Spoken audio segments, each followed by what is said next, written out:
Doanya pun terkabul. Pada tanggal 11 Januari 1631, suara bintang Mali memuncak ke niat istana. Kabar gembira pun menyebar.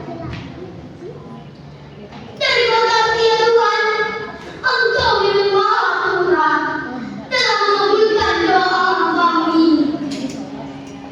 Anak itu diberi yang panjang dengan penuh berkah, yaitu Malambasi Muhammad Basir bin Martawan Karaiboto Mahathir, yang telah dikenal sebagai Sultan Hasanuddin.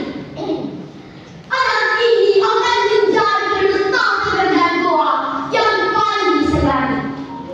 Dan benar, ketika dewasa, Sultan Hasanuddin menunjukkan kecakapannya dalam mimpi dan terperang.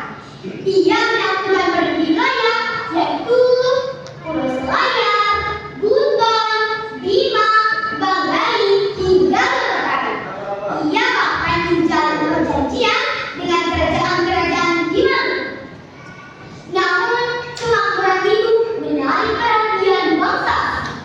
Mereka datang dengan dalih berdagang dan menawarkan dengan harga tinggi. Namun di balik itu tersembunyi niat musuh. Pada tahun 1666 menjadi awal dari masa paling gelap bagi Kesultanan Goa di bawah komando Laksamana Komando Sudirman. VOC mulai menunjukkan wajah aslinya. Bukan lagi sekedar berdagang, akan tetapi mereka mulai merapat dengan rakyat, menaklukkan kampung lokal, dan berlawan memperluas kekuasaan mereka ke tanah serius. Melihat hal ini, Sultan Hasanuddin tak tinggal diam. Ia tahu kehormatan dan kemerdekaan rakyat Goa sedang berada di tangan.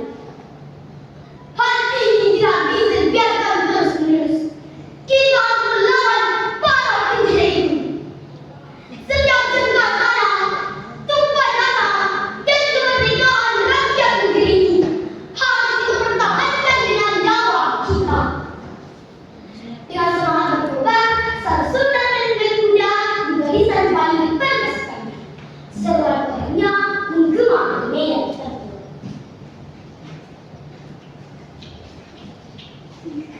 Ya, ya, ya, kencang, ayo cepat, maju kudamu, biar dia mundur baru tentara kamu itu.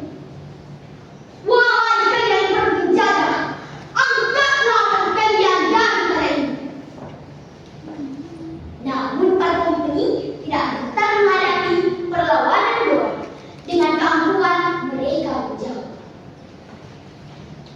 kami tidak akan angkat kaki sebelum kalian menyerah dan mengakui kedaulatan kami. Parahnya lagi, VOC menggandeng Asyik Palangka bersama Kesultanan Goa untuk memperkuat barisan mereka. Dan Asyik Palangka berkata kepada Sibel, aku menjadi sampingan bukan untuk memenuhi ambisi penjajah, akan tetapi untuk mempertahankan kesultanan Goa. Pecahlah pertempuran yang panjang dan sengit. Pasukan Goa sempat mendorong mundur pasukan VOC dan Goya, membuat musuh kalah kabur. Namun, VOC kembali dengan kekuatan yang lebih besar. Ia mendatangkan bala bantuan dari Malaysia. Pasukan lainnya bersenjataan lebih lengkap. Di tengah desakan, Sultan Hasanuddin memberi perintah mundur untuk menyusun pertahanan ulang. Kita terbesar, mundur, kembali ke benteng.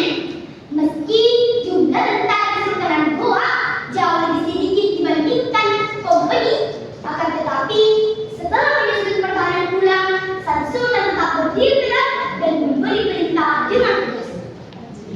Tetap pada posisimu, jangan sampai mundur.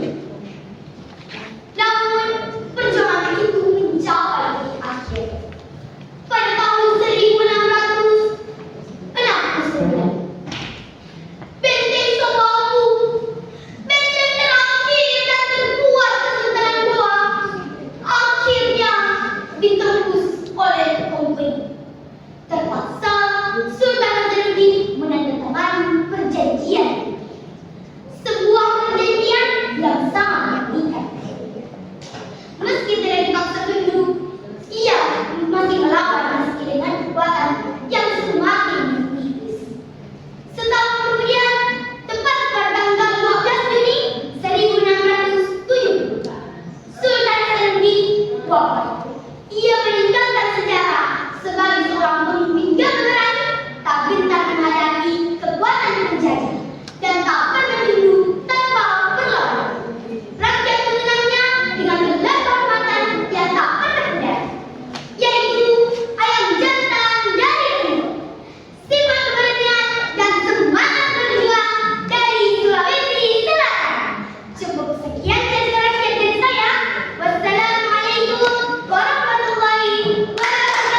luar biasa.